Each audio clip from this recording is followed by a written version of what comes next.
एक व्यास जी हुए कन्नौज में, उनका नाम था श्री पद्मनाभ। क्या नाम था? बहुत सुंदर कथा करते थे। हजारों लाखों की तादाद में लोग उनकी कथा सुनकर के अपनी शंकाओं का समाधान और परमानंद की प्राप्ति करते थे। परंतु उनके चित्त में इच्छा प्रकट हुई कि मैं सबका समाधान करता हूं, मेरा समाधान कौन करे। कई बार बंधुओं, कथा कहने वाले सबके समाधान करते, पर उनके चित्त में भी इच्छा होती है कि हम भी कहीं किसी गुरु आश्रय में जाएं जो हमारा समाधान करे।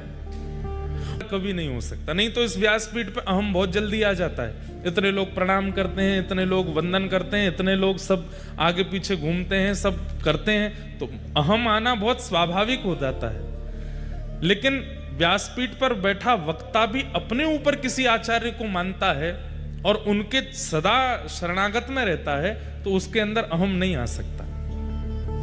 तो श्री पद्मनाभ व्यास जी ने मन में विचार किया कि पद्मनाभ दास जी ने कि मैं किसके आश्रय में जाऊं, मेरा समाधान कौन करे। इसी भावना से कथा कहते थे कि हे भागवत जी, आप कृपा करो कि मेरे समाधान करने वाले गुरु भी आवे।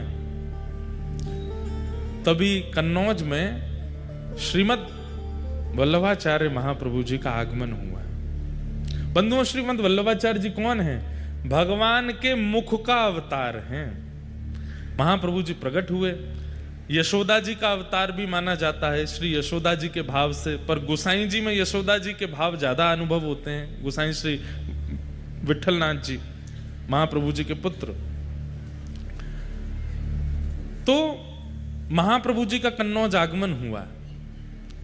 तब पद्मनाभ दास जी उनकी कथा सुनने के लिए गए। तब कथा में जैसे ही एक बात आप अनुभव करेंगे, कथा का एक स्वरूप होता है, जिज्ञासा लेकर के घर से चलिए कि मुझे इस बारे में जानना है। आप कथा करेगी तो पद्मनाभ दास जी के चित्त में क्या जिज्ञासा थी? मैं इतनी कथाएं करता हूं, इतने लोगों के समाधान करता हूं, पर मेरे चित्त को शांति क्यों नहीं मिलती?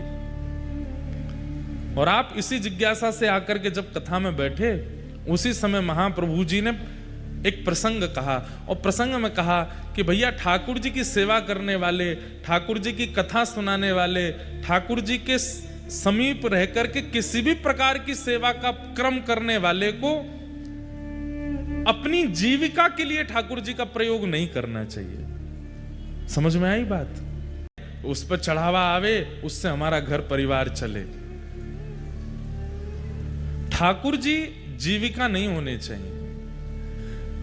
कर भी लो अगर जीविका के रूप में, तो उसमें कोई दोष नहीं है। ठाकुर जी को तो प्रसन्नता ही होती है कि चलो भैया, मोते तेरो घर चले तो चला ले, मोते अगर तेरो सब चले तो कर ले।